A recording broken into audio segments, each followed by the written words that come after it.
이번에 모의고사 좀 어땠어요? 좀 할만했죠? 아닌가? 일단 1등급 컷은 88점이라고 나오던데 점수상으로 봤을 때는 그렇게 막 쉽다는 느낌은 아닐 수는 있어요. 점수상으로만 봤을 때. 우리가 쉬었다 그러면 한 90, 한 4점, 3점 정도가 되면 그래 좀 할만했다. 좀 쉬었단 말 나오는데 88점이니까 그냥 반반? 막 어려운 건 아니고 또 막 쉬운 건 아니고 막 이 정도 느낌인 거 같네. 자, 이번엔 뭐 다 한 2등급 이상 다 나왔겠죠?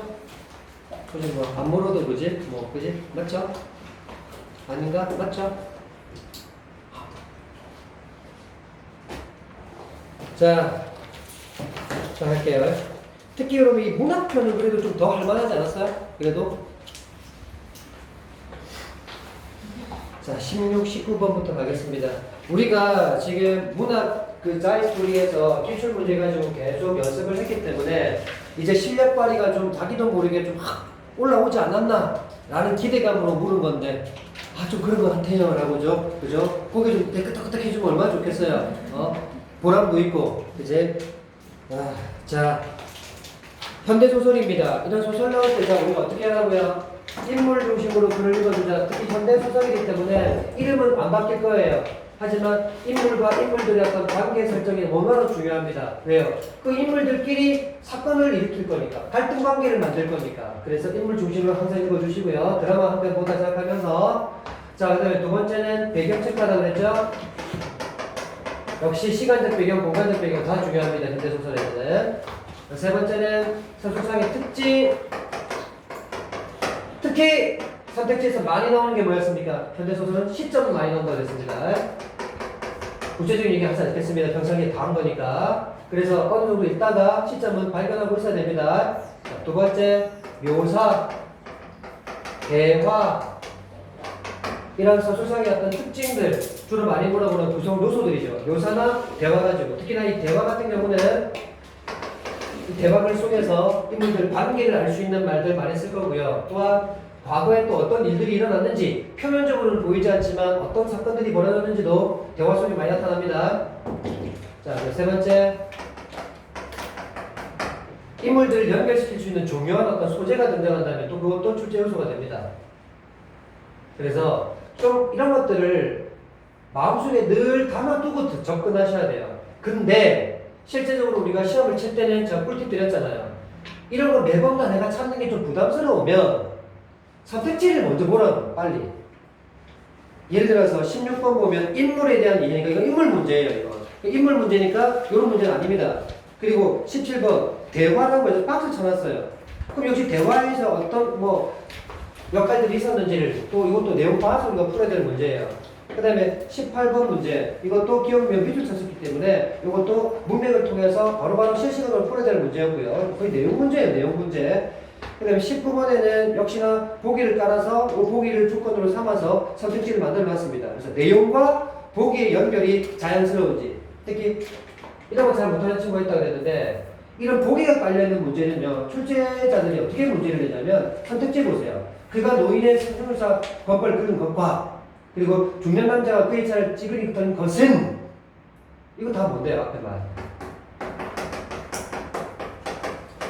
요 앞에 말들 A 할게요. 요 사이에 말 B라고 할게요. 이거 다 뭘까요? 그리고 여러분 이렇게 작은 따옴표 깔고 있죠?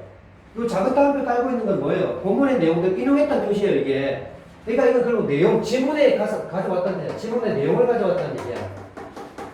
그럼 요 B는 뭘까? 보기를 왜 줬겠니? 보기의 내용 중에 일부를 가져온다는 얘기야, 보기. 그럼 결국 내용도 가져왔고, 보기의 내용도 일부 가져왔으니, 보기 설명 맞고, 내용 설명 맞으니까 맞겠지? 이거 위험하단 말이야, 현주야, 특히. 네가 저번에 나한테 질문했던 게 바로 이런 관계가 있잖아. 내용적으로도 틀리지 않았고, 보기에 설명한 문구도 그대로 가져왔으니까, 다 사용됐네? 얼핏 보기에 만든 것처럼 보일 수 있지만, 이 내용과 이 보기와의 연결이 어색할 수도 있단 말이에요. 연결이. 그래서 내용을 다 썼다고 해서 무조건 맞는 건 아닐 수 있기 때문에 연결까지 자연스러움까지 보셔야 돼요. 근데 만약에 보기에서는 이다라고 말했는데 A이다라고 말했는데 이 선택지에 보니까 A가 아니라고 말하는 거예요. 벌써 보기에 설명과 달라졌죠. 이런 게 보통 답입니다. 벌써. 그래서 보기만 잘 읽고 그 보기를 가지고 선택지 5개를 구성하기 때문에 보기에서 멀어진 거는 답인 겁니다, 결국은.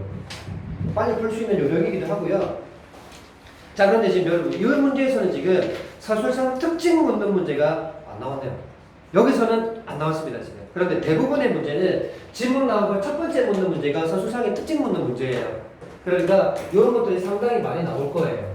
그래서 지문의 첫 번째 나오는 문제 보고 선택지에서 이런 말들이 보이면 보통 알맞은 거 하나 찾는 거거든요.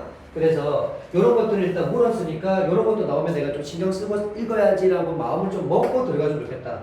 근데 이런 거 평상시에 우리 연습을 많이 했기 때문에 이제 몸으로 자기가 이제 체험화되어 있어야 돼요. 지문을 읽으면서 보이는 거 한번 체크하셔야 됩니다. 그냥. 자, 19번에 보기 박스가 하나 있으니까 이거 읽어가야 되겠죠. 갑니다. 론도는 이 작품 제목이죠. 론도.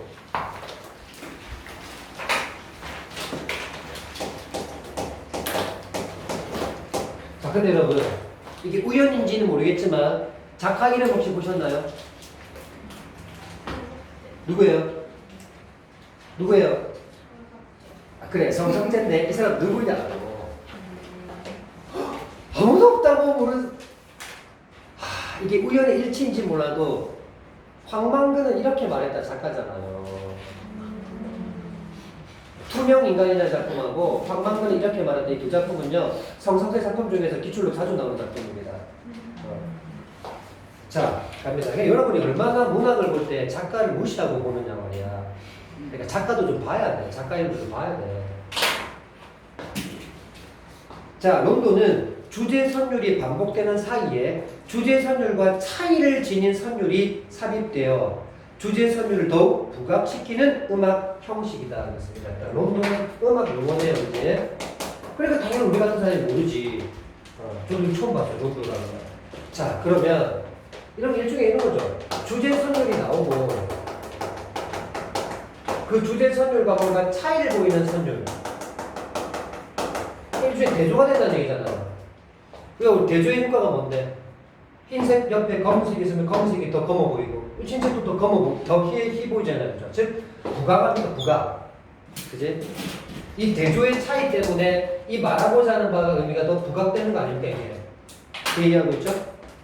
자, 일단 론도라는 어떤 개념에 대한 설명이었고요. 이제 이거를 이 작품과 뭔가 연결지어서 우리가 또 이해해야 되겠죠. 론도라는 음악 형식을 빌린 이 작품에서는 주인공은, 자 여러분들 이건 또 알고 읽어보세요. 이런 낯선 작품에서 우리에게 출제자가 도움을 주려고 항상 이렇게 해제용 보기를 주는데 이 보기를 무시하고 그냥 작품으로 들어가서 잘 푸는 사람은 계속 그렇게 하도 되는데 정말로 소설 내용 읽다 보면 시 내용 분석하다 보면 무슨 말인지 하나도 모르는 경우도 가끔 만납니다. 그럴 때일수록 이 보기가 정말로 든든한 도움이 될 거예요. 습관을 가지시면 정말 좋습니다. 내용을 읽으면서도 아까 보기에 저런 말이 그래서 이런 바로 이해를 하면서 읽을 수 있단 말이에요. 근데 그런 아무런 보기에 대한 정보 없이 그냥 이 낯선 소설을 막 읽었을 때 쉬우면 잘 읽히지만 조금만 이상하게 모아놓으면 이해가 안 되는 소설도 분명히 만납니다. 여러분들. 나중에 3학년 때 기출문제 풀면서 그런 소설 많이 만날 거예요. 그럴 때일수록 이런 보기를 먼저 읽고 도움받아서 이런 정보를 바탕으로서 지문 내용들을 그 행간의 숨은 의미를 이해하는 것들이 상당히 내용을 빨리 이해할 수 있는 지름길입니다. 본인이 잘하고 있다면 굳이 먼저 읽으라는 소리는 안 하겠지만 뭔가 점수가 계속 정체되어 있거나 3등급 이상으로 안 오른다면 방법을 좀 바꿔보셔야 됩니다. 분명히. 옛날 방법 계속 고수해봤자 실력이 안 느는데 계속 그 방법을 계속 고수한다는 건 그건 어리석은 짓이죠. 그렇죠? 바꿔야죠. 자, 그럼 제가 무슨 말 하고 싶냐면 소설에서 가장 중요한 게 지금 요소 중에 하나가 인물이라고 했잖아요. 그럼 이런 낯선 소설에서 이 작품을 먼저 문제 풀기 위해서 가장 중요한 정보 중에서 인물에 대한 정보를 보기 박스에서 가장 많이 줍니다. 그리고 만약 시다. 그럼 시에서 1번에 놓고 있는 건 뭐였죠? 화자였죠. 화자 정보를 제일 많이 줍니다. 그래야 정서나 내면의 태도 타는 문제에 어떤 답을 가장 접근할 수 있기 때문에 그런 거예요. 그래서 그런 보기 박스도 다 그런 이유가 있기 때문에 그런 요소의 설명이 나온다고 이해하시고 읽어주세요. 갑니다. 주인공은 인물이죠. 교통사고를 2번 겪는데 교통사고를 2번 겪는데요. 1번, 2번. 자, 그런데 각각의 그 사건에서 가해자와 피해자로서의 주인공의 입장은 달라진답니다. 각각이니까 첫 번째 사고는 가해자. 첫 번째가 피해자일 수도 있잖아요. 그럼 이따가 바꾸면 되잖아요. 근데 대부분 보기 박스에서 순서로 준 건 내용도 순서 그대로 나옵니다, 여러분들. 이거 그걸 믿고 가시면 돼요. 자, 그 다음에 피해자. 이 뜻은 당연히 알겠죠? 자, 그래서 근데 그때마다 입장이 달라진답니다. 입장이 달라지죠. 아무래도 가해자 입장에서는 어떤 마음이겠어요? 치료비나 어떤 그런 그 비용을 줄이려고 하겠죠. 근데 피해자 입장에서는 막 더 부풀려서 받고 싶겠지, 그지? 여러분도 나중에 운전할 거 아닙니까? 절대 교통사고 나면 안 되겠지만 그래도 작은 아주 경미한 교통사고를 빨리 당해보는 게 좋을 겁니다. 근데 아무래도 이 여성 운전자를 내가 폄하하는 건 아닌데 여성 운전자 중에 대부분 운전은 잘해요. 근데 뭐가 차는데 초반에 이 주차가 잘 안 됩니다. 주차가. 그래서 주차할 때 좀 많이 끌고 먹습니다. 그래서 그 가벼운 접촉사고가 좀 있고 나면 다음부터 이제 더 조심해지면서 실력이 막 늘기 시작합니다. 근데 어쨌건 이런 그 사고가 날 때 첫 사고를 겪으면 정말로 많이 무서워요. 이게 주행 중에 사고 났다면 더 무섭고요. 그래서 한번 사고를 한번 내고 나면 이 자동차가 진짜 무서운 물건이구나 그걸 직감할 겁니다. 더 주의하셔야 돼요. 특히나 면허 따고 1년 되는 그 해 때가 가장 사고가 많이 납니다. 왜요? 재밌거든. 막 신나거든. 그러니까 그때 사고가 많이 납니다. 그때 조심하셔야 돼요. 잘 나갈 때 조심해야 돼요. 자, 어쨌건 그렇게 입장이 달라진다 그랬고요. 이에 따라 다른 태도를 보일 거야. 당연하겠죠. 가해자 입장일 때는 뭐 그렇게 다 해달라고 합니까? 이것만 합시다 할 거고요. 피해자 입장일 때는 저는 몸도 아프고 머리도 아프고 특히 교통사고 나면 안 아프지만 병원에 입원한 사람 많잖아요. 일종의 나이롱 환자라고 얘기합니다. 가짜 환자라고 해서. 근데 절대 그러지 마. 나중에 꼭 돌고 돈대 나도 곧 피해자였지만 가해자가 될 때도 있거든. 그러면 꼭 내가 했던 만큼 아니 그 이상으로 부메랑이 되어 돌아오는 것 같아요. 그러니까 절대 그 필요한 만큼만 딱 하면 됩니다. 자, 어쨌건 달라지고 다른 태도를 보인다. 또한 주인공 이외의 인물들도 그럼 주인공 이외의 인물들도 나오겠고 그냥 이거는 그냥 제가 인물들이라고 했으니까 A, B, C라고 한번 해볼게요. 이제 우리는 본문 읽으면서 퍼즐 맞춰주면 되겠죠. 그런 인물들도 자신이 겪은 교통사고에서 자신의 입장에 따른 이해관계를 생각하며 행동하는 모습을 보인대요. 그럼 이들도 각자의 입장에서 이해관계에 따른 그런 행동을 보일 거래요. 그럼 이해관계가 뭐였죠? 언더스탠드 아니죠? 이해 타산할 때 그 이해야 이로운지 해로운지 계산한다 이 말이에요. 그죠? 그러니까 결국 이 A, B, C 그 외의 인물들 또한 어떤 사람들이라는 게 계산 때려보는 사람들이라는 얘기인 거예요. 그 다음 긍정적 느낌은 안 들죠? 다음 작가는 바로 이러한 인물들의 모습을 통해 이러한 인물들은 뭔데? 주인공을 비롯한 그 외의 인물들 다 포함입니다. 이러한 인물들을 통해서 그러니까 마지막 보기 한 문장 정도는 거의 대부분 뭐였다? 주제입니다. 주제. 그래서 거의 주제만 얘기합니다. 보기 박스 안에서 현대 사회의 이해타산적 세태를 예찬하겠어요? 비판하겠어요? 당연히 비판이겠죠. 그죠? 그게 주제라고 보면 된다 이 말이에요. 그래, 이런 인물들의 공통점은 이해타산적 인물이다. 그래서 이러한 세태를 풍자하는 소설이었다. 주제까지. 자, 내가 가볼게요. 앞부분 줄거리. 여러분, 이 앞부분 줄거리 무시하는 애들이 있는데 절대 그러면 안 돼요. 글자 크기 작다고 개무시하지 마세요. 키 작다고 해서 무시하면 안 되잖아요, 우리가. 그죠? 앞부분 줄거리를 주는 이유가 있어요. 이 줄거리를 줘야 문제를 뭔가 풀 수 있는데 단서가 되기 때문에 주는 겁니다. 절대 놓치면 안 됩니다. 가볼게요. 이웃 불우이웃 돕기를 위한 물품을 기증하기 위해 우체국에 들른 그는, 자, 인물 나왔네요. 그는 주차하는 도중에 노인의 승용차 범퍼를 살짝 긁었대. 자, 노인 나왔네요.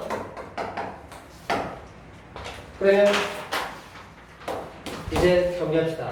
그가 뭐가 되는 거야? 가해자가 되잖아요. 그죠? 그럼 노인은 피해자냐 여기서는. 그지?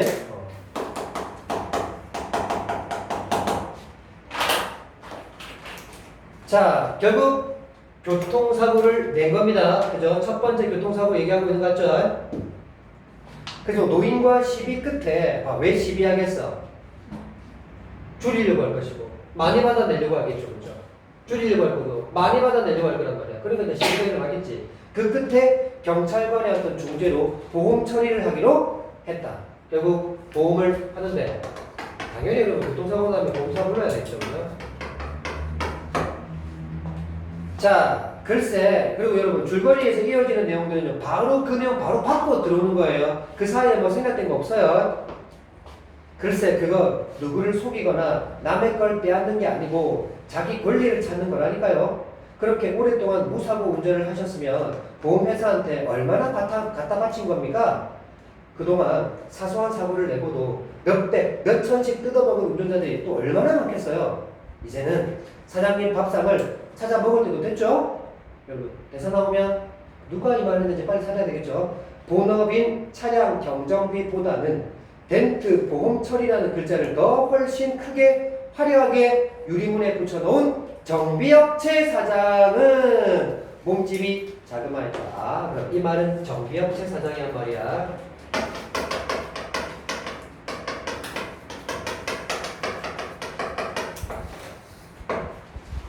아직 주인공이 누군지는 몰랐지만 여러분들도 시험 쳤으니까요. 알죠? 이 주인공 누굽니까 여기서? 그라는 인물이 주인공이었죠? 그럼 이 나머지는 그 이외의 인물들이라고 보시면 됩니다. 다. 그죠? 자, 그럼 여기서 우리가 또 봐야 될 건 뭐냐면 이 정비업체 사장의 이 대화글 속에서 대화나 외양 묘사를 보면 그 사람의 성격, 심리를 짐작할 수 있다고 그랬죠. 그래서 대화글이 또 중요한 겁니다. 이 대화글을 잘 보세요. 누구한테 하는 말 같아? 정비업체 사장이 그한테 하는 말입니다. 지금 그한테. 그러니까 이 그가 왜 여기 왔어요? 지금 이 정비업체 사장 집에 왜 왔어요? 자기 차 수리하러 왔어요. 선생님, 자기가 부딪혀갖고 왜 자기 차도 뭔가 문제가 생겼을 거 아닙니까? 이 차도 보험 처리해서 고쳐주겠고 자기 차도 수리해야 될 거 아닙니까? 그러니까 정비업체 사장을 찾아온 거야. 그런데 정비업체 사장이 뭐라고 했는지 다시 한번 봐. 아니, 글쎄 그건 누구를 속이거나 남의 걸 뺏는 게 아니고 자기 권리를 찾는 겁니다. 여기서 말하는 자기 권리가 내용상 뭐였던 겁니까? 당신도 여태껏 보험회사에 돈 많이 바쳤죠. 그런데 한 번도 사고가 안 났으니까 그 돈 한 번도 자기가 보상받은 적이 없었을 거란 말이야. 근데 이제는 거짓말 조금 해서 좀 편안하게 한번 살아봐라 라고 꼬시고 있는 거야. 더 읽어볼게요. 그렇게 오랫동안 무사고 운전을 하셨으면 그가 무사고 운전을 했으면 보험회사한테 얼마나 갖다 바친 겁니까? 여러분, 이 자동차 보험은요 1년에 한 번씩 갱신을 하는데 1년에 예를 들어 내가 50만 원을 냈다. 그럼 사고를 하나도 안 냈다고 해서 그 50만 원 일부를 돌려주거나 그건 전혀 없습니다. 그냥 그 돈 날리는 거예요. 그럼 그 다음 해가 되면 또다시 보험을 들어야 돼요. 그럼 또 50만 원 나가는 거예요. 그래서 해서 내가 10년 동안 무사고였다. 1년 동안 50만 원만 내도 얼마입니까? 10년 동안에. 그러니까 엄청나게 많이 바쳤겠죠. 그죠? 근데 여러분 보통 첫 회에 운전면허 따고 첫 회에 보험을 들면요. 여러분들 다 첫 회에 들겠죠? 보통 보험이 얼마냐? 거의 한 100만 원에서 120만 원 겁니다. 그러니까 우리가 운전을 한다는 게 단지 차만 있으면 되는 게 아니고요. 유지를 해야 되죠. 유지비가 많이 드는 거예요, 따지면. 자, 어쨌건 그렇게 한 번도 무사고였기 때문에 뭐 혜택을 받아본 적이 없잖아요 라고 얘기하면서 그동안 사소한 사고를 내고도 몇백, 몇천씩 뜯어먹은 운전자들이 또 얼마나 많겠습니까? 자기는 그런 일도 한 번도 못 해봤으니 이제 해야 될 때가 됐다라고 지금 꼬시고 있는 겁니다. 하라고 자꾸. 이제는 사장님 밥상을 찾아 먹을 때도 됐죠. 당신도 작은 경미한 사고를 가지고 좀 크게 해먹어라라고 꼬시고 있는 거예요 지금. 그러면서 본업인 차량 경정비보다, 경정비라는 게 뭔데 가벼운 거 정비 고쳐준다는 말이야. 그런데 그런 일보다는 덴트 보험 처리라는 글자를 훨씬 더 크고 화려하게 붙여놓았다.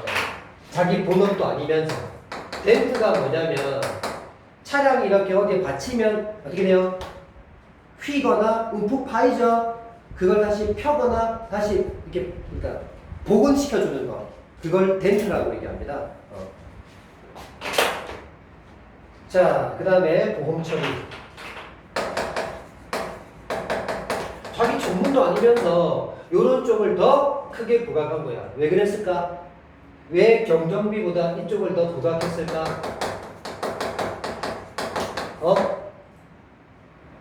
이런 인물이라 그랬죠. 이런 인물들이라 그랬죠. 그럼 이게 더 돈이 될 거니까. 이게 더 돈이 되니까 그렇겠죠. 자, 안경 너머에서 눈이 반짝거렸고 작은 입술은 빠르고 매끄럽게 움직였다. 자, 출제에서 보입니다. 대놓고 기억이라고 무지개까지 만들었지만 우리가 여기 기억 없었다 하더라도 이제 우리가 찾아냈어야 됩니다. 이거 나왔죠?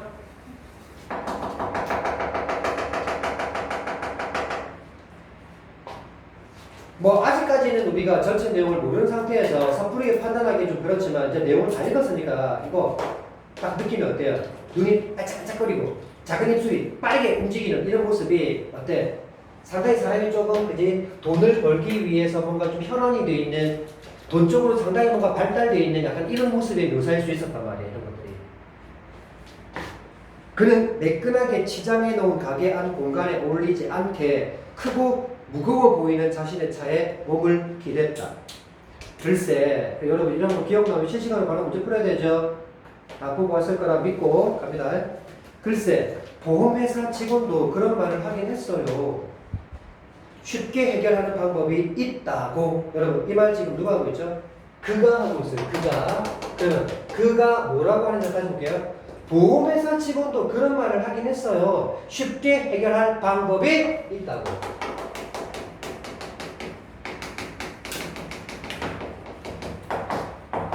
내 차 지금 내가 수리해야 되는데 크게 돈 안 내고도 쉽게 처리할 방법이 있대.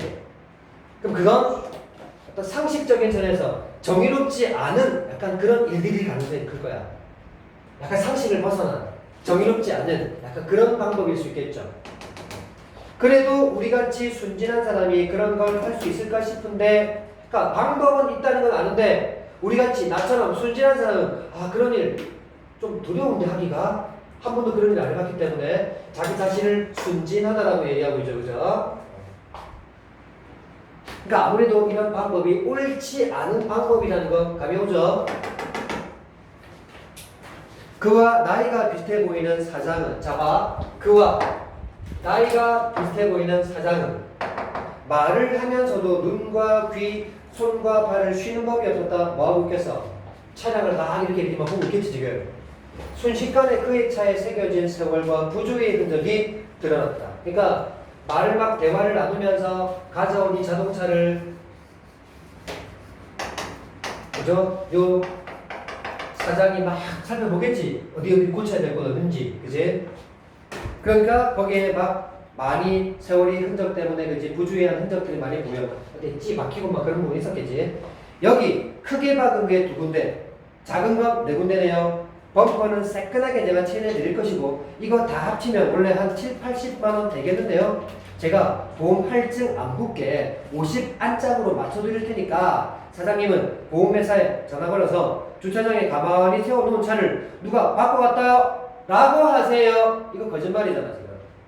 그러니까 불법적인 방법을 해서 뭔가 이득을 볼 수 있게끔 도와주고 있는데 이 도움은 합법적이지 않은 도움이란 말이에요. 그러면 봐라. 그도 많은 돈 들이지 않고 뭔가 해결할 방법이 있고 또 이 사람도 불법적으로 사서 좀 돈을 더 많이 벌 수도 있고 결국 서로 이해타산적 계산들을 보니까 이런 게 서로 좋겠다 이 말이야. 다 이해타산적 이런 소리 됩니다. 자, 그러면서 차 어딨냐고 보험회사가 물을 수 있겠죠. 그러면 우리 가게 전화번호 알려주시고 담당 직원 정해지면 전화하라고 제 번호 가르쳐주세요.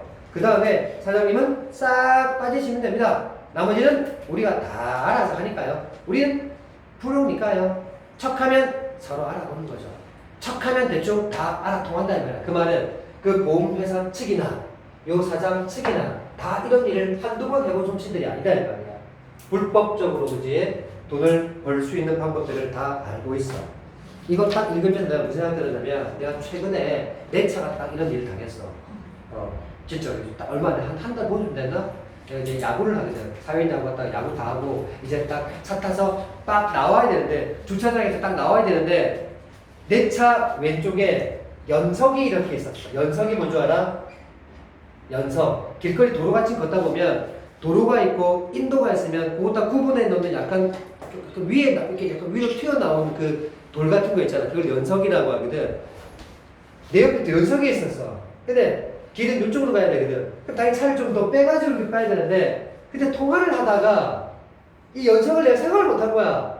그래서 바로 왼쪽으로 뻗고 나오다가 끽한 거야. 그래서 차 밑에가 쫙 긁힌 거야. 아, 개 짜증나잖아. 이건 내 잘못이잖아, 그냥. 누구한테 아무도 하소연할 수가 없잖아. 아, 씨. 내리자마자 딱 하소연했지. 휘어지고 찢어지고 난리가 났더라고. 아, 개빡치는데 누구한테 뭐라 할 수가 없었어. 조용히 그날 가면서 바로 나 고쳐본 데가 있는지를 전화했어. 그러니까 바로 오라 했는데 갔어. 갔더니 딱 똑같이 하는 말이야. 딱 보면서, 아유, 사장님, 요거는 이걸 편입만 하면 되는 게 아니고, 이거 그냥 원판 이거 다 갈아야 된다고. 갈고 그 밑에 들어간 것도 이제 빼내야 되기 때문에 한 80만원, 90만원 정도 나오겠습니다. 딱 하는 거야, 나한테 이렇게. 그래 내가, 이게 왜 이런 거 있습니다. 보험은 들었지만, 보험을 왜 우리가 언제 써야 되겠어? 금액이 좀 크게 나왔어. 사고가 금액이 크게 나왔을 때 이걸 보험을 들어서 내가 좀 그 이득을 보려고 하는 거잖아. 생돈 많이 들어가면 안 되니까. 근데 이렇게 보험을 내가 이용할 때마다 그 다음에 보험을 갱신하게 되면 어떻게 될까? 할증이라는 게 붙어가지고 여러분 택시 타면 밤에 할증이 붙잖아. 그럼 더 세게 붙는단 말이야. 내가 아까 보험료를 내가 1년에 50만 원 내면 되는데 한 이제 80만 원 내고 해야 된단 말이야. 그러니까 그 할증 붙는 게 무섭단 말이야. 한번 쳐 올라가면 내려오기 더 힘들어 이게. 그러니까 할증 붙는 게 무서워가지고 했는데 자기가 할증 안 붙게 똑같이 할증 안 붙게 한 200만 원 이상 되면 할증이 붙거든. 그래서 200만 원 안 들게 해서 여기 다 고쳐가지고 새끈하게 해드릴 테니까 그냥 그 보험회사에 지금 보험 접수해서 보험 접수하면 번호가 나와. 그 교통사고 그 접수 번호만 자기한테 알려주면 나머지는 저희가 하나 다 할게요. 똑같이 그런 말을 했어. 그러니까 내가 그냥 90만 원 현금으로 내고 그냥 치울까 하다가 그냥 여기저기 또 다 뭐 그러면 싹뭐 돌빵 맞고 막 한 데도 다 고쳐볼까 싶어서 그냥 알았다 하고 했지. 근데 나는 지금 당장은 대신 내는 돈은 없어. 그 할증도 안 붙는다 그랬기 때문에 그러니까 이 보험료로 나는 끝내면 되니까. 하지만 이 회사 측 입장에서는 이 정비업체 입장에 어떻게 될까? 자기는 원래 한 90만 원이면 될 돈인데 200만 원 계산 처리한단 말이야. 자기는 더 벌 수 있겠지 또. 그러니까 이런 방법인 거야. 그러니까 나는 할증 안 붙고 내가 여태까지 냈던 보험료 가지고 거기서 다 해결되니까 더 추가로 낼 돈은 없거든. 그러니까 나도 좋고 지도 좋은 거지. 그러니까 나는 정말 거짓말을 한 거야. 정말 내가 사고를 내서 그런 거기 때문에 나는 거짓말을 한 건 아니야. 그러니까 이걸 뭐라고 하냐면 모두 나중에 다 알게 되는 거야.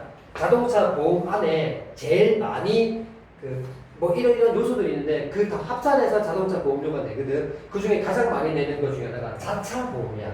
자차는 자신의 자동차에 문제가 있을 때, 그러니까 뭐 교통사고 났거나 막 그래가지고 할 수도 있지만 내 차가 내가 뭔가 잘못을 해가지고 내가 뭔가 고치고 싶을 때 그때 할 수 있는 게 자차 개념이거든. 그게 다 보험료 안에 포함되어 있는데 요 비용이 제일 세. 보험료가 50만 원이라면 얘가 한 30만 원을 담당해. 그런 게 있어요. 자, 그래서 차를 맡긴 그는 최대한 천천히 걸어서 10여 분 만에 자신의 거처인 오피스텔로 돌아왔다. 접촉사고 이후에 보험회사 직원의 그 예견대로 노인은 노인 피해자 정비공장을 찾아가서 범퍼 전체를 교환했고, 여러분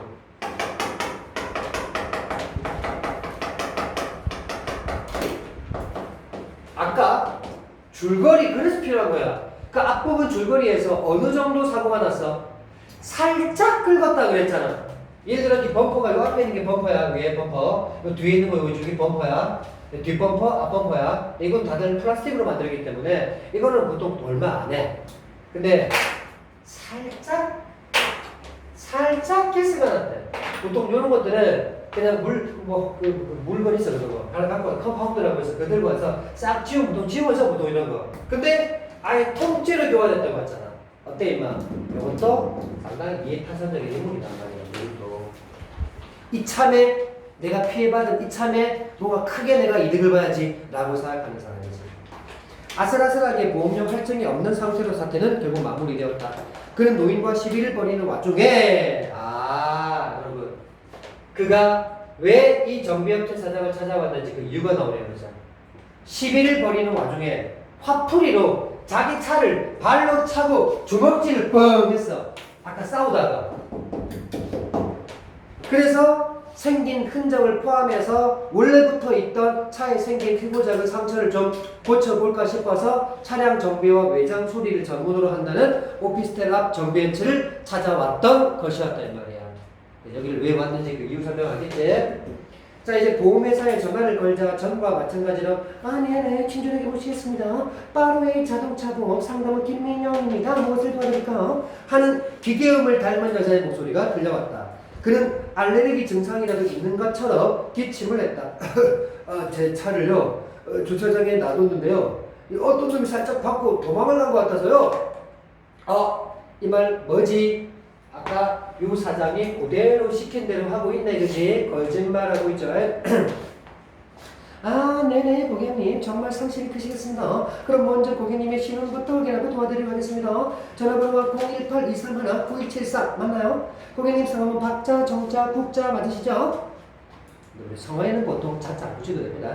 박, 정자, 국자 이런 식으로. 신호를 확인하고 난 뒤 상담원은 차를 언제 어디에 어떻게 세워두냐고 꼬치꼬치 켜물었네. 그가 오피스텔 주차장이라고 대답하자 주차장 몇 층 가운데 몇 층인지 출입구에서 어느 정도 되는 위치인지 너무 자세히 물어보는데 그럼 어떻게 거짓말하는 입장에서 당황스럽잖아.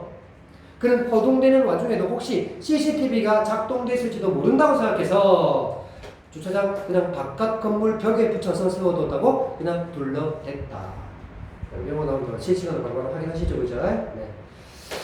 자, 그럼 몇 월, 며칠, 몇 시부터 몇 시까지 차를 거기다 세워두셨습니까? 와, 너무 꼬치꼬치 물는다, 진짜. 이렇게 대화가 진행되면서, 대화 박스 되어 있죠? 상대의 목소리에서, 그 상대 목소리 누구야? 그 상담원. 처음에 기계 같은 느낌은 많이 사라졌다. 왜? 너무 친절하니까. 20대 중반쯤이나 되었을까 싶게 너무 앳되고 맑은 목소리에 그는 문득 수치심을 느꼈다. 왜? 거짓말하고 있으니까. 이렇게 맑고 상냥하고 친절한 그리고 앳된 그런 여자 앞에서 거짓말을 하고 있으니까 수치심을 느꼈단 말이야. 그럼 여러분 항상 박스가 젖어 있거나 줄친 문제가 나오면 문맥 문제라고 하는 이유가 뭐예요? 그 근처 앞뒤의 흐름을 조금만 살피고 그리고 문제 들어가는 말이에요. 그러니까 이 답이 확실해지죠. 이 대화는 결국 그로 하여금 수치심을 느끼게 하는 대화였다 이 말이야. 그러고 나서 문제 들어갔으면 빨리 풀겠죠, 그죠? 정확하게 풀겠죠. 다음 중량. 자, 이제 여러분 중량입니다. 후반장갑입니다. 그럼 또 이런 마음속에 생각해 보세요. 이 작품은 교통사고가 크게 두 건 났다 그랬는데 지금 한 건에 대한 얘기를 안 했지? 중량은 이제 두 번째 이야기구나, 교통사고.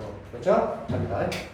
그의 차 뒷부분은 거대한 당철 손으로 움켜잡아 찌그러뜨린 듯 했다. 이제 그의 차가 피해를 입었네. 그가 피해자가 돼서 원래 그가 세웠던 자리에서 받친 충격으로 50cm쯤 움직여 기둥을 들이받은 터라. 와우.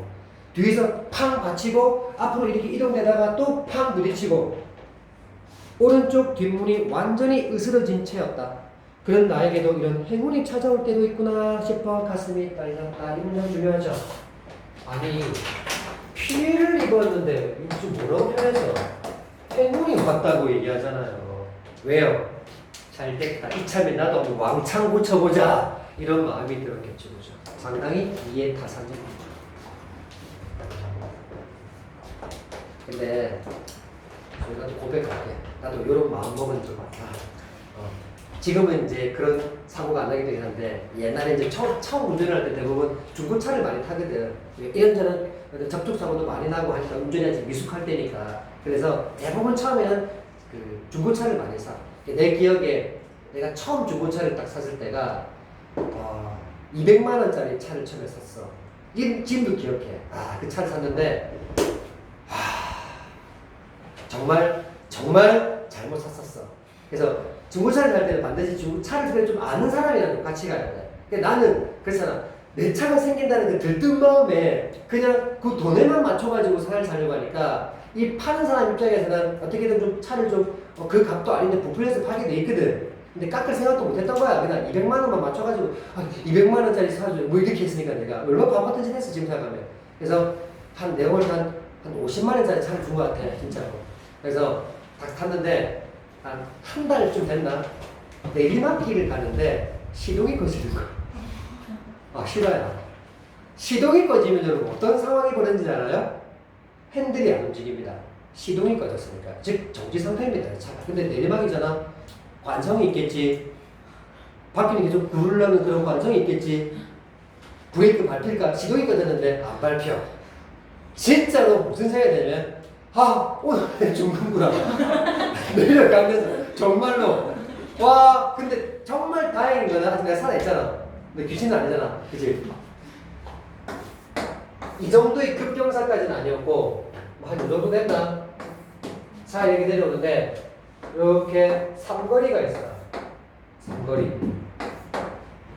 얘는 숙소가 되고 그래서 차가 이렇게 가서 또 더 확 내려가는 길이 있고 살짝 올라가는 길이 있어. 내 차가 이 정도 됐거든? 내려오는데 팍 시동이 꺼진 거야. 돛됐다. 돛됐다. 진짜 이게 안 움직여. 진짜 안 움직여. 근데 어떻게든 살아야 되잖아.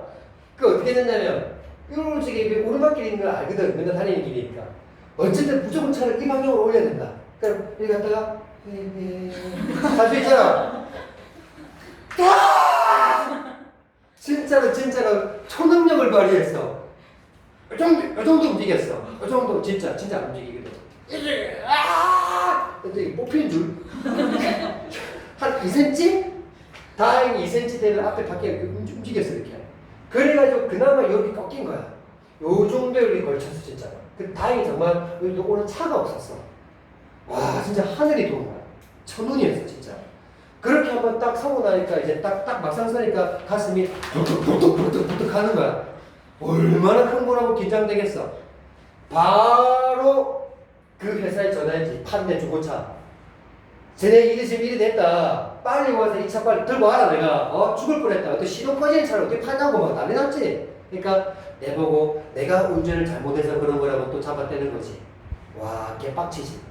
그래서 일단은 그 정비업체 그쪽에 있는 사람 누구 근처에 있는 사람한테 이제 불러가지고 잠깐 차 본인 열어가지고 대충 잠깐 갈 수 있게끔 해가지고 그 다음날 찾아가서 바로 반환시켰어. 끝까지 싸웠지. 아니 목소리 근데 그 전에 이런 전조 현상이 좀 있었었어. 평지 가는데 한 번씩 부두두두두두두두두 시동이 막 꺼지려고 그냥 난리 난 거야. 그런 게 한 몇 번 있었거든. 그러고 탁 꺼진 거지. 와 장난이야 진짜. 중고차 살 때 정말 싸다고 무조건 좋은 건 절대 아니야. 내 목숨이 한 2개라면 괜찮은데 하나밖에 없잖아. 조심해야 돼. 개 사기꾼 새끼들. 자, 그래서 이제 이렇게 뒤가 앞이 다 문제가 있는데 행운이 찾아올 때도 있었다. 그는 기쁨을 억제하며 일부러 크게 소리를 질렀다.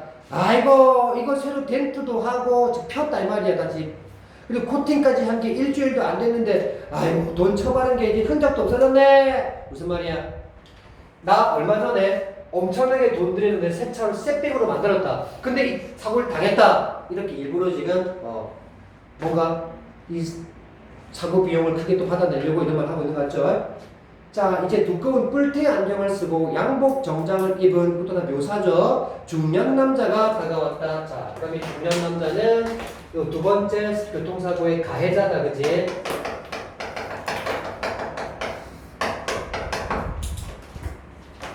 남자는 일단 고개를 깊이 숙였다. 아이고 선생님 이거 정말 소리 좋은 차를 잘 타시고 계신데 제가 미스테이크 지금 자동차 보험회사 연락해놨습니다. 제 차는 벌써 정비공장에서 차가 와가지고 견인해갔는데 같은 보험회사에서 고쳐도 좋을지 선생님 의향이 어떠신지 몰라서 먼저 전화를 드렸습니다. 죄송합니다. 주무시는데 깨워서 또 죄송합니다. 얼마나 놀라셨습니까? 그는 두 손을 모아 공손히 답례라도 하고 싶은 마음이었다. 이때 그가 누구야? 피해자 그 주인공 그 왜 또 답례를 하고 싶은데 내 차 안 그래도 지금 고물인데 이 차에 들이받아줘서 너무 감사합니다 라고 말할 심정이었단 말이에요. 지금 답례하고 싶었단 말이에요. 이런 마음을 품으면 안 되죠. 실제 내 차 어느 한 부분이 뭔가 좀 문제가 있으면요, 딱 이 부분을 누가 와서 한번 받아줬으면 하는 그런 마음이 들어요. 그러면 차를 고칠 수 있으니까. 그래서 제가 아까 나쁜 마음을 먹었다 고백한다는 그런 거예요. 근데 여러분 나중에 차 타보면 100% 그런 마음 듭니다. 100%예요. 자, 그래서 별 말씀 다 하십니다. 다 같이 운전하는 입장에서 보면 서로 막 이해할 수 있지요. 그런데 어쩌다가 목욕탕 천장에 환기 시설이 고장났을 때 수리를 해주러 왔던 과거죠. 펜을 하나 사오면 갈아주겠다고 하던 젊은 기사가 나섰다. 이거 다 뭐예요? 이거 ABC에 들어가는 그런 인물들 아닙니까? 이외 인물들. 가해자 차주가 여기 사시는 분 맞고요. 가해자 차주는요, 중년 남자죠. 이 동네 사는 분 맞고요. 3205 넘버 확인했어요. 전화번호도 따놨고요. 우리도 자다가 소리가 뻥 하고 나서 나와봤는데요. 정말 폭탄 터지는 것 같았어요. 사장님 차는 앞에 있던 차가 커버를 해줘서 그나마 상황이 좀 나은 편인 거예요. 그 차는요, 완전 개박살 났잖아요. 차주분이 폐차해야 되겠다고 하더라고요. 출고 10년 된 호란도인데요. 그 차주분 되게 좋아하시면서 하고 그는 말을 끊었다. 자, 그러면 이 젊은 기사도 그 사고 현장에서 뭔가 봤을 거겠지, 그지? 그래서 좀 경주 잘 알고 있는 그에게 전화를 걸어서 그 상황에 대한 설명을 좀 해준 것 같죠, 그죠? 나도 7년 된 차인데, 그런데 나 차 바꾸려다가요, 계약금으로 목돈도 들어가야 되지, 또 등록비에 또 세금도 무섭고 해서 좀, 더 타자고, 얼마 전에 200만 원이나 주고 싹 도색도 하고 내부 다 고쳐서 그렇게 타던 차예요. 이것도 새빨간 거짓말이잖아요. 그지? 자기가 이렇게 돈 들여서 만든 차인데 지금 내가 사고를 당했으니 피해가 이만저만이 아니다라는 걸 어필하려고 지금 이렇게 거짓말하고 있는 거잖아요. 그 돈 들인 게 일주일도 안 됐어요. 하니 또 안쪽에 서 있던 여자들 중 하나가 기침을 했다. 그는 말을 멈추었다. 역시 공기가 안 좋아. 예민한 사람들은 오래 있으면 좋지 않아. 이 말을 누가 했는지는 전혀 알 수가 없습니다. 문맥상. 그래서 그런 걸 선택지에 지금 문제를 만들어낸 거겠죠. 자, 어떻게 하시겠습니까? 같은 정비 공장에다가 견인차를 또 오라고 전화할까요? 자, 내용상 중년 남자가 한 말 같죠, 그죠? 투버튼 회색 정장에 물방울 무늬 넥타이를 맨 중년 남자가 정중하게 그에게 물었다. 이것도 묘사죠, 묘사. 그는 이럴 때는 어떻게 하는 게 좋을지 물어볼 사람이 있는지 생각해 보았다. 자, 그가 요 상황에서 내가 어떻게 하는데 나한테 더 이로울까? 지금 잔대간에 굴리고 있죠, 지금. 그지? 그런데 딱히 물어볼 사람이 주변에 없는 거야. 그가 아는 한 주변에 같은 일을 겪어본, 아니 그런 행운을 맞이해 본 사람은 없었다. 아니 피해를 입었는데 자꾸 행운이라고 지금 얘기하고 있어요. 왜요? 이참에 크게 한번 다른 것도 다 한번 고쳐보자라는 그런 심산이라 이 말이야. 시간이야 어떻든 간에 전화를 받은 사람은 아침부터 재수가 없다고 할지도 모른다. 여러분 이 문장이 좀 이해가 안 됐을 겁니다. 이게 무슨 말이냐면요, 지금 그 앞에 문장 문맥을 보셔야 돼요. 그 위에 줄 보세요. 이럴 땐 어떻게 하는 게 좋을지 물어볼 사람이 있는지를 떠올려봤다 그랬잖아. 근데 딱히 떠오른 사람이 없었어. 근데 만약에 자기가 전화해서 누구한테 물어보려고 누구한테 전화를 건다 치자. 그럼 그 전화 받는 쪽이 있을 거 아니야. 그 전화 받는 쪽을 아침부터 재수가 없다고 할지도 모른다고 얘기한 거야. 왜 그랬냐면 이제 그 뒤에 문장을 보셔야 이해될 수 있어요. 이 세상에는 행운의 총량이라는 게 정해져 있는데, 즉 이 행운의 전부야. 그런데 한 명의 사람이 이 행운을 많이 가져가면, 지금 계속해서 행운이라고 표현을 쓴 게 누군데? 그지? 그럼 그라는 인물이 행운의 거의 대부분을 다 가져간다면 양은 정해져 있으니까 나머지 행운은 나머지 사람들이 다 나눠 가질 수밖에 없는 거지 이제. 왜? 하면 이거 뭉쳐지었으니까. 그래서 한 사람이 행운을 많이 가져가면 남은 것을 나눠 가져야 하는 사람들의 몫은 당연히 줄을 들겠지. 대부분의 사람들은 요 목 가지고 나눠 가져야 되니까. 그래서 자신의 몫이 줄어드는 것을 바로 재수가 없다고 얘기했단 말이야. 그러면 다시 미음으로 올라가봐. 전화를 받은 사람은 재수가 없다고 할지 모른다. 왜? 내가 거의 해물 다 가져갔으니까. 나의 전화를 받을 누군가는 재수가 없는 사람이 되는 거지. 그 말의 뜻이었습니다. 이 말이. 크게 중요한 문장은 아니었는데 이걸 미음이라고 해서 문제를 냈기에 이 부분 이해 안 됐을 것 같아가지고 지금 다시 한번 설명해 준 거예요. 그렇죠? 자, 이렇게 해서 문제를 뭐 볼만한 크게 어려운 문제는 없었던 것 같고요. 일단 16번에 그래서 가장 적절한 걸 물었는데요. 이건 뭐 내용 문제였죠, 그죠? 1번에 정비업체 사장은 사고를 내고도 보험 처리를 하지 않는 운전자들을 비난했다. 오히려 더 많이 가져가는 사람들이 있다라고 그렇게 얘기했잖아요. 그죠? 아까 대사에서 보험 처리를 하지 않는 운전자들을 비난한 게 그런 대사 없었고요. 아까 그 사장이 한 말 보면요. 그 첫 번째 줄거리 바로 밑에 대사 나오잖아요. 그동안 사소한 사고를 내고도 몇백, 몇천씩 뜯어먹은 운전자들이 얼마나 많았습니까? 이제 사장님 차례예요. 이런 식으로 말했단 말이야. 자, 이번에 그는 보험회사 직원이 말한 방법을 자신이 실행할 수 있을지 의구심을 가졌다. 그렇죠. 보험사 직원도 쉽게 해결할 방법이 있다고 말했지만 내 같은 순진한 사람이 어떻게 하겠습니까? 라고 얘기했단 말이야. 그렇죠? 그 대사에서 이 답이 맞다는 것을 알 수 있습니다. 자, 3번도 역시 수리해야 하는 부분을 언급하면서 그의 부주의함을 지적했다고요? 그런 거 없죠? 제가 알아서 딱 깨끗하게 드릴게요. 이렇게 얘기했죠. 4번 중년 남자는 그에게 자신과 같은 보험회사에서 차를 수리할 것을 요구했나요? 의향을 물어봤잖아요. 그죠?